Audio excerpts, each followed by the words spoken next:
Globo Esporte começa com essas imagens fofinhas de cachorrinhos e gatinhos, para você ter alguns instantes de relaxamento nesse sábado.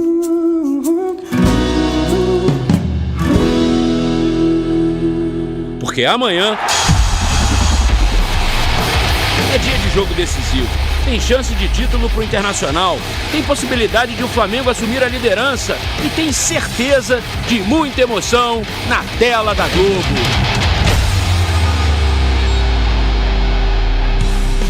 Fala pessoal, boa tarde. Haja imagem de gatinho e cachorrinho pra gente deixar o torcedor tranquilo nessa reta final do Brasileirão. Já já vamos falar mais de Flamengo Internacional, que jogam amanhã às 4 da tarde ao vivo aqui na Globo. O Fluminense pega o Santos também amanhã, só que às 6h15. E tá com uma ideia fixa, a fase de grupos da Libertadores. Na chamada de vídeo, o principal atacante do time que estava lesionado. Continua aí, os dois atacantes fizeram gol. O Fred foi desfalque na última vitória do Fluminense sobre o Ceará. Nenê, que curte uma brincadeira, provocou o amigo. E para quem achou que era uma intriga no elenco... Essa é a minha reação, cara. Quem falou de Tim Nenê, Tim Fred foi nós mesmos. Foram nós mesmos de uma brincadeira. Todo mundo se dá bem, todo mundo se sente importante. E o Fred tá se recuperando bem da lesão na coxa direita e deve voltar ao time amanhã contra o Santos. Notícia boa é que não tem faltado no Fluminense. Há 7 jogos invicto no Brasileirão, o time agora sonha com a vaga direta na fase de grupos da Libertadores. E a vontade é tão grande que esse objetivo praticamente virou um mantra no clube. Em busca da fase de grupo. Agora é continuar trabalhando para fase de grupo. A buscar essa vaga na fase de grupos será muito importante. Para atingir essa meta tão falada sem depender de mais ninguém, o Fluminense, que hoje é o 5º colocado, tem que terminar o Brasileirão entre os 4 primeiros. Se a gente continuar assim, pode ter certeza que a vitória vai continuar vindo. E vamos seguir, faltam 2 jogos, tá bom?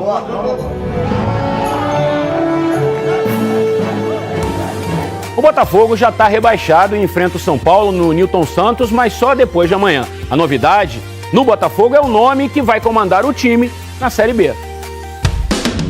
Marcelo Chamusca é o novo técnico do Botafogo, mas há 3 meses ele mostrou como vencer o Botafogo. Jogar organizadamente como nós jogamos no Rio. Lembra da eliminação para o Cuiabá nas oitavas de final da última Copa do Brasil?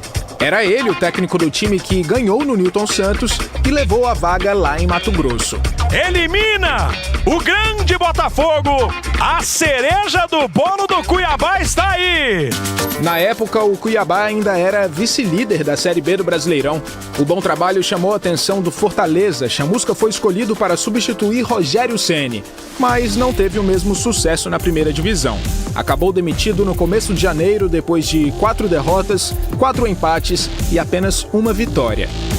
O principal objetivo do Botafogo na próxima temporada é voltar para a Série A. E sobre esse assunto, o Marcelo Chamusca entende bem.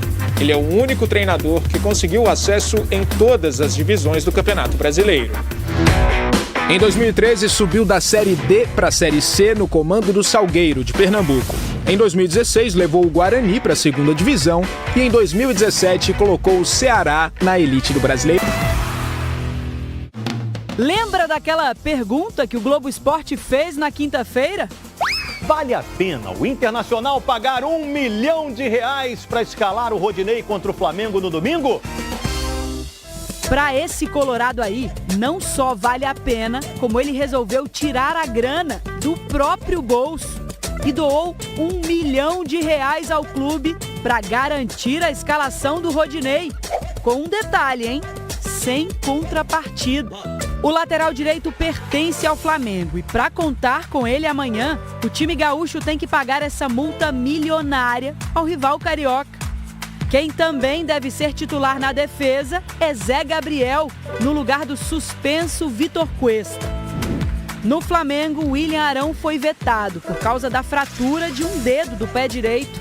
Gustavo Henrique deve ser o substituto. O jogo é um confronto direto entre líder e vice-líder, separados por um pontinho. Vestir a camisa do Flamengo é ter um objetivo claro de ser campeão, e para ser campeão você tem a exigência de ganhar todos os jogos. A gente está assumindo uma grande responsabilidade, que é lutar por um título que o Inter não ganha há 41 anos. Penúltima rodada do Brasileiro. Amanhã, ali no Maracanã, o campeão desta edição pode ser definido. Flamengo e Inter não fizeram campanhas irretocáveis, mas chegaram a essa reta final como os únicos com chance de conquista. Os dois lados tiveram altos e baixos, mudanças de comando e arrancadas em momentos decisivos. O início foi difícil para o Flamengo.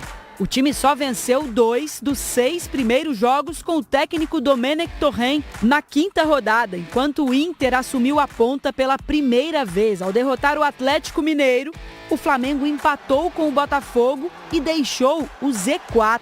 Flamengo no momento com 5 pontos em 5 jogos. Na 20ª rodada, o técnico Eduardo Cudê pediu para sair do Inter. E Domi foi demitido pelo Flamengo. Abel Braga e Rogério Ceni assumiram. O Inter, então, ficou 4 jogos sem vencer, caiu do 1º para o 6º lugar. O Flamengo oscilou e não aproveitou as chances que teve de assumir a liderança. Aí vieram as arrancadas. O Inter teve 9 vitórias consecutivas, um recorde no Brasileiro. E a ponta da tabela voltou às mãos da equipe gaúcha na 31ª rodada. Gol do líder, gol do Internacional! O time manteve uma base, tem uma base que já está trabalhando junto há um tempo. Eu acho que isso ajuda. O Flamengo vem de 4 vitórias e um empate. E se vencer amanhã, chega ao topo da classificação pela primeira vez no campeonato. Para explodir a nação rubro-negra em todo o Brasil! Mas, do outro lado, basta uma vitória no Maracanã para o Inter garantir o título. Segue o Inter! Uma briga de gigantes que está cada vez mais perto de terminar. Já já a gente fala mais desse jogão. Na luta contra o rebaixamento, o Vasco precisa muito dos 3 pontos amanhã contra o Corinthians. Planejamento. Metas. Um campeonato de 12 jogos para nós sermos campeões desses 12 jogos ou vice-campeões desses 12 jogos. Aí com certeza o Vasco vai estar na primeira divisão. Projeto. Campeonato de 12 jogos. Essa foi a maneira que o Vanderlei Luxemburgo encontrou para motivar a equipe quando foi apresentado como treinador do Vasco no comecinho de janeiro. Mas o retrospecto do time nos 10 primeiros jogos desse período não foi bom. Coritiba faz 1-0 sobre o Vasco. Goleada pra cima do Vasco, 4-1. Deu Flamengo no Clássico.